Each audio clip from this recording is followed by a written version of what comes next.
Cover no descriptions as a hot cars go. Standing out from others, all the colors are shown. Welcome to another NZ on Cars car review, and welcome to the Skoda Kodiaq RS. Great little car, but she does have a few faults. We will worry about that later though. Firstly, we'll have a quick look around and see what she looks like. Up front we got these awesome Skoda crystal lighting system that they have. I love the shape of these headlights. They look nice and sleek and aggressive. Got a fog light down here. Grills up here. We've got parking sensors everywhere. Camera there. More radar guidance stuff hidden in behind this. Awesome aggressive looking grill. That looks amazing. That's cool. Nice badge there. There's awesome looking 20-inch wheels with some big bits of rubber on here. 235/45 low profile tires. Great looking sturdy wheels on it. Red brake calipers to show that this is the RS model. It's got some awesome braking capabilities. And around the back, awesome aggressive styling of these tail lights. So nice and sleek. They look really cool. LED. Again, it's the Skoda crystal lighting system. Nice black badge, subtle colour. Reflective strip along the bottom here, so it stands out at night. Other cars are following it. Awesome chrome dual exhaust tips down here. They look amazing. And of course the RS badge, Skoda RS badge, and it is the four-wheel drive model, which is why we have it on the beach. It can go on the beach. Okay, the back seat. This is a 7-seater. But it's not really a proper 7-seater. Those back seats don't have a lot of space, which I will demonstrate. I'll try to demonstrate without killing myself.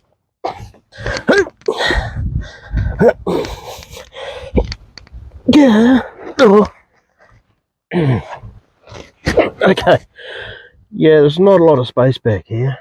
Great for a little toddler, possibly. But if I try and pull the seat up, no room. But that does, you can slide that forward. But then that lessens the leg room of the person in front of you. Now how do I get out? I can do that, that's cool. Now I can get out. Even my 11-year-old son was on the back of this, and he's not a big kid. He's more like an 8-year-old size. He was sitting in the back of this yesterday on a road trip, and he wasn't very comfortable. There was a couple of complaints. But for a little toddler, a little 3 or 4-year-old, yeah, it's probably ideal. Preferably someone that can plug themselves into their own car seat, because yeah, it'd be awkward to get in here to do that. And then these seats do move backwards and forwards, as I demonstrated. And now for an adult, these aren't too bad. Like I say, you can move it forward to give them more room, and it does lessen what you have here. Heated seats for the rear seat passengers, and their own air conditioning controls, and a 12-volt charger. And we have neglected to bring the water bottle with us for the water bottle test. We'll do that when we get back home and do it in the driveway. Cool feature for this is something that a lot of cars should have, and trust Skoda to think of it. Headrest up a bit. We have these little things either side of your head if you want to have a nap on a long trip. And if your driver's a little too aggressive, it's probably save you from whiplash. But nice, and so you're not going like this, or sore neck from sleeping in the car. Yeah, like that. For the RS Model 2, we have a sunshade. Keep the sun out of your eyes while you're napping with the headrest. Let's check out the cargo space in the back here. It's quite a versatile little wagon, this, to be honest. Oh yes, we've got a Skoda blanket. If you're feeling a little chilly, if you're out here on the beach, you're feeling a little chilly, you've got a nice little blanket here. Nice touch. It's got a couple of these things which I assume to put down here if you have something that might roll around in the boot. You can sit in there and it'll stop it rolling around. Underneath here we have the cargo blind, which we'll get to shortly. We've got a space saver spare wheel hidden under that. Space saver spare wheel. It's got a subwoofer sitting inside the spare wheel. It's cool.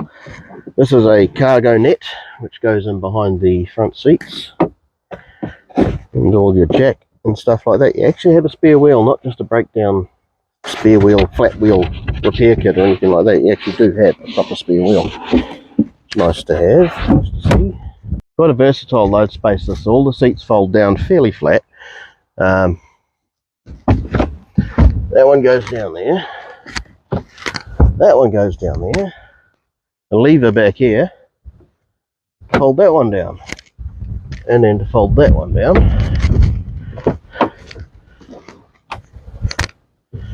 They go down quite flat.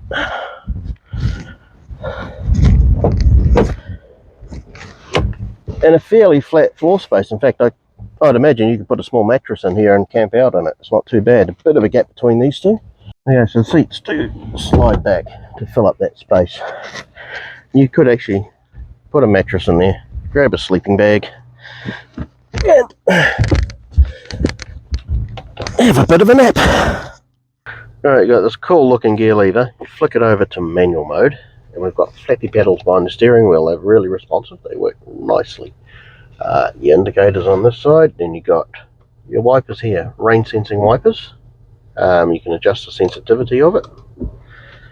And then we've got down here the cruise control. You activate it by pulling it towards you. You can set it by going up and down, set the speed you want to set it to, and on the display it's got a nice little thing here to show you where you've set it to. That's nice. It goes up in 10 km/h increments. To go back down, you press this little button on the end of it and it'll go down 1 or 2 at a time. Now that can be a little bit, there have been a couple of times where I wind up flashing someone with the headlights instead of grabbing that to put the cruise control on. It takes a little bit of getting used to where their positioning is. Right down here we have a nice little storage compartment. We've got 2 USB-C connections and a 12 volt. Got a blank thing in there, not like the old cars with a cigarette lighter. It's just got a blank 12 volt thing, and that is a wireless phone charger sitting in there. That can be a little bit of a pain to get to.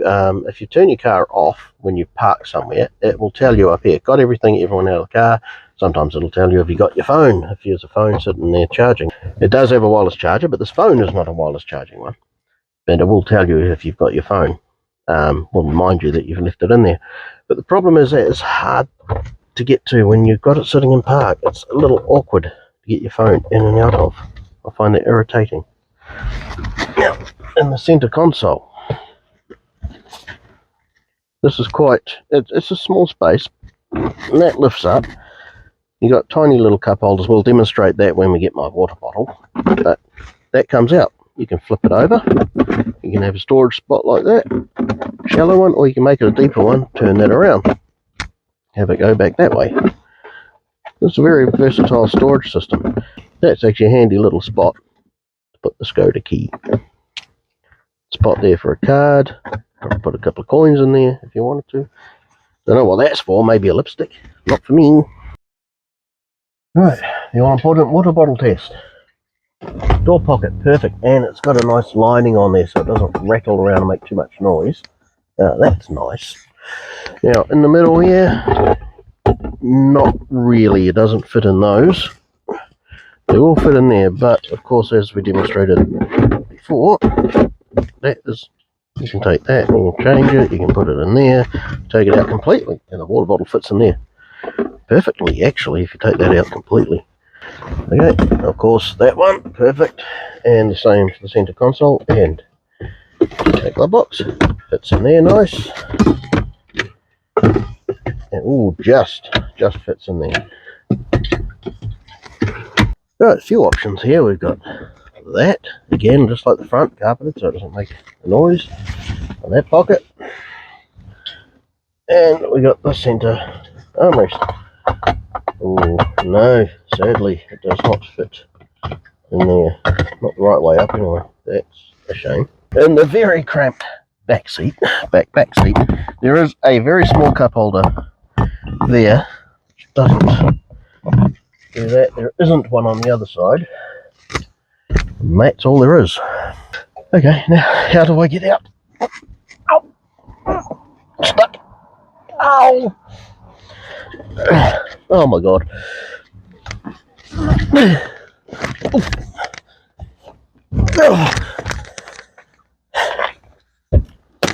That's definitely not built for adults.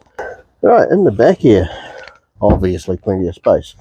But that, if the cargo blind, if you have the seats down, you can put the cargo blind up, you will have room in there once that's gone. And same again on that side. And more than enough space to hide it under there as well.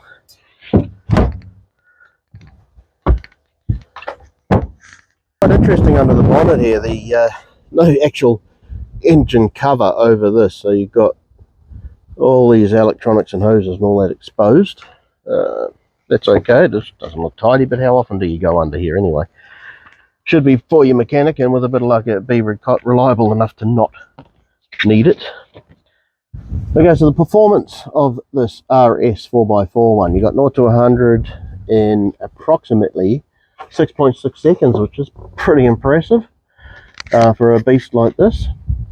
Top speed 233 kilometers per hour. That's obviously four-wheel drive. It's got 370 newton meters of torque. It's pretty torquey. 180 kilowatts of power. Of course, it is a turbo petrol engine. The whole range is turbo petrol. You got the base ambition, which is a 1.4 litre turbo petrol. This one is a 2 litre, just under 2 litres. Great little engine. Now we have different settings here where it's telling you where obstacles are. This is quite interesting. The spaces that you can actually park into, which is cool. This one here, if you're reversing up to a trailer, this particular one doesn't have a tow bar, otherwise I would demonstrate it, but you can use this to reverse up to a trailer to line up your tow ball perfectly. And this gives you a wider view if you're reversing out of somewhere. You're reversing out of a parking spot and you want a bit of a wider field of view to see if anything's coming. That's nice. But, very cool camera system. Makes parking at a breeze. And another thing the likes of Skoda will think of is a little clip for things like that, or a parking permit or anything like that. That's a brilliant idea. Right, in the passenger side, this is a cool little comfortable spot. Electrically adjusted seats with 3-position seat memory. That's good. It's got good range of adjustment as well. This gonna break my legs. Well, now it's going up, and you can go all the way back as well. Bye.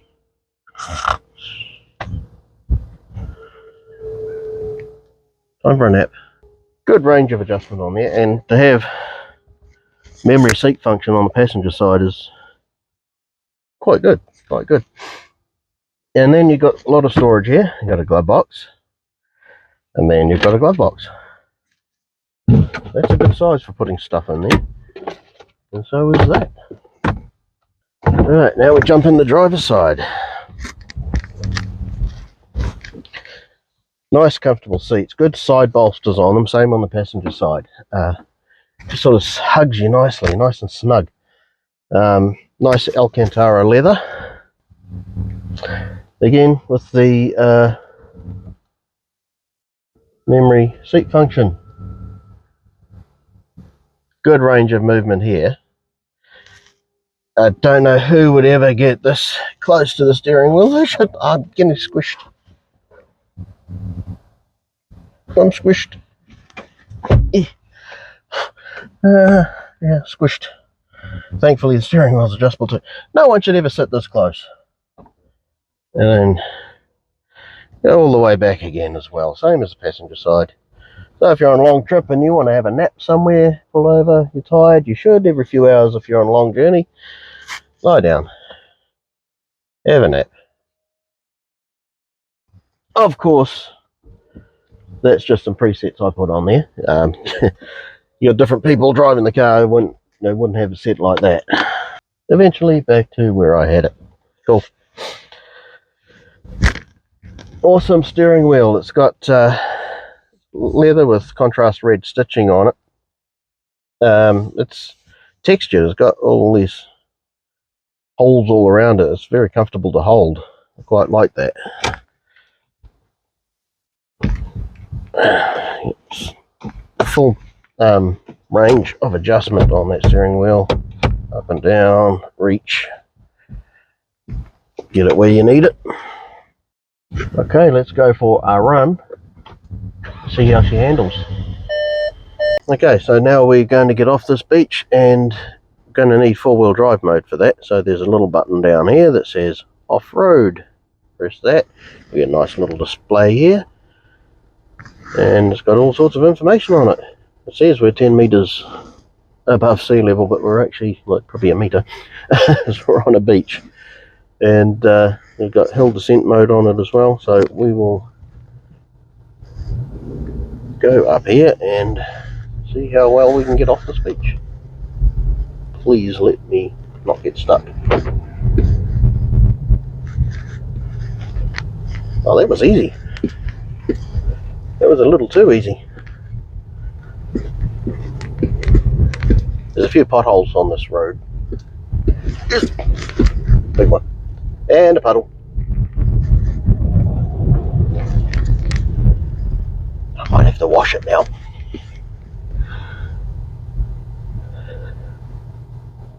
Cool, I didn't get stuck. I'm pleased. I'd almost want to do it again. As I said earlier, there's a few little things that, a few little niggly negatives that annoy me with this car. Starting with that back seat, those rear seats, the 6th and 7th seat, I suppose you can call them. There's not a lot of space there for the backseat passenger. It's very, very tight. Maybe a little toddler could be okay back there, but anyone bigger than that is pretty much useless. Yeah, it's maybe someone that doesn't have any legs could sit back there quite comfortably, I suppose. The centre row of seats, there's quite a lot of adjustment with those, and they tend to be quite comfortable. I wouldn't think the middle seat would be too comfortable. I just saw a Skoda go the other way, a police car. Yeah, so that's one of the small niggly things that does annoy me a bit. The next is that fake sound, really, I suppose you could say, of the engine. That's the recorded sound.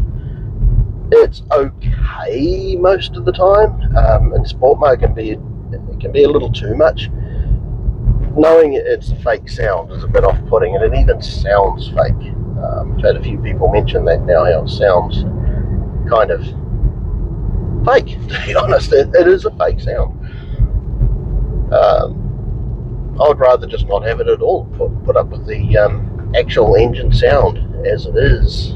You won't hear much of it because there's good sound deadening in the car. And yeah, I don't think it's necessary to add fake audio into that sort of thing. Even front seat passenger was complaining there's not a lot of space there. It wasn't very, very comfortable. So overall, on a scale of 1 to 10, would I buy it? Possibly not. I'd probably put it around a 5 or a 6, especially for what you pay for it. It can be a lot of fun, and if you're just a young couple and you don't need all that extra space, you might want to rip out those back seats and add in a bit more storage space. I don't think, as a family wagon, I think it's just a little bit too cramped. You have various drive modes. Press mode and it comes up on the screen here. We've got Eco, Comfort, Normal, which is what it starts in. You've got Sport, which is pretty cool. Individual, you can set it how you want, and if you happen to be in the South Island, you've got Snow mode as well. Individual, you can change this to whatever you want. Engine sound. Now the sound of the engine is not, because it's actually a really quiet engine itself, the way it performs. It's puts out a lot of power, but it is very quiet, so they actually do ambient sort of sound through speakers. So you can have a sport mode where it's a bit louder, you have a normal, or if you want to turn it off, because some people don't actually like that sound, you can turn it off altogether. And you can change settings on everything else here. You can stiffen up your steering or make it more comfortable if you wish, but yeah, you can change all of that, or you can just go to sport mode, which gives you a bit more sound, a bit more ambient sound, stiffens up your steering, gives you a bit more response off the throttle pedal, and gives it a bit more oomph. In fact, a lot more oomph. It's no sports car, it is an SUV, but it can be pretty nippy in that sport mode. In fact, I'll pull over somewhere, like even here might be a good spot to do it. Well, you can hear it change down. It gives you a sound like you change it down to go from a little slow to take off, but gets up to 100k in 6.6 seconds according to their claim, and under the right conditions it probably will have held a bit longer than that then. It is a pretty big heavy car, but right then it just felt like it was more noise than anything else, to be perfectly honest. But for a nice simple cruise, I'll put it into comfort mode. It will be a bit easier. We took a bit of a day trip yesterday, and about an hour and a half there, an hour and a half back or so, and putting it in comfort mode made the trip a lot easier. It was just, steering was nice and soft. It was mostly motorway driving on a nice brand new motorway, northern motorway, and yeah, it was just nice and soft and easy to cruise. Get the sound, that ambient sound down, so it wasn't intrusive. But it just cruised along. It could cruise along all day on the highway, no problems at all. And you get to some tight twisty corners like we've got here. There's one coming up now. It handles these corners quite well, even in comfort mode, but I'm going to put it in sport just for this corner. And it does handle that corner quite well, almost like a sports car. You don't feel that too high centre of gravity thing trying to pull you to one side or the other. The suspension laps it up really well and just settles the car in the mid corner, and little bumps don't unsettle it. It grips the road beautifully well for the size of the vehicle. The Skoda Kodiaq range starts with the Ambition, the TSI 110 kilowatt version. That comes in at $53,990. It's a very nice, affordable car. Of course, it doesn't have all the trim that this one does have. It goes all the way up to this one, which is the RS TSI 180 kilowatt 4x4 model. That comes in at $84,990. It's fairly steep, but that does currently have a clean car rebate of $2,875. So it's not too bad. The fuel economy is pretty good on it. 8.3 litres per 100k for the RS 4x4 model. The Sport line is probably the most economical. That's the four-wheel drive one. It's 6.3 litres per 100k. That's very economical. Yeah, good range of cars. To be fair, I think a little pricey for the top of the line one. The lower spec ones is probably a bit more affordable. But I suppose you do get a lot of kit for that money, but comparatively to others, yeah, it might be a little pricey, but it is a pretty classy vehicle all around, really. So yeah, that is the Skoda Kodiaq.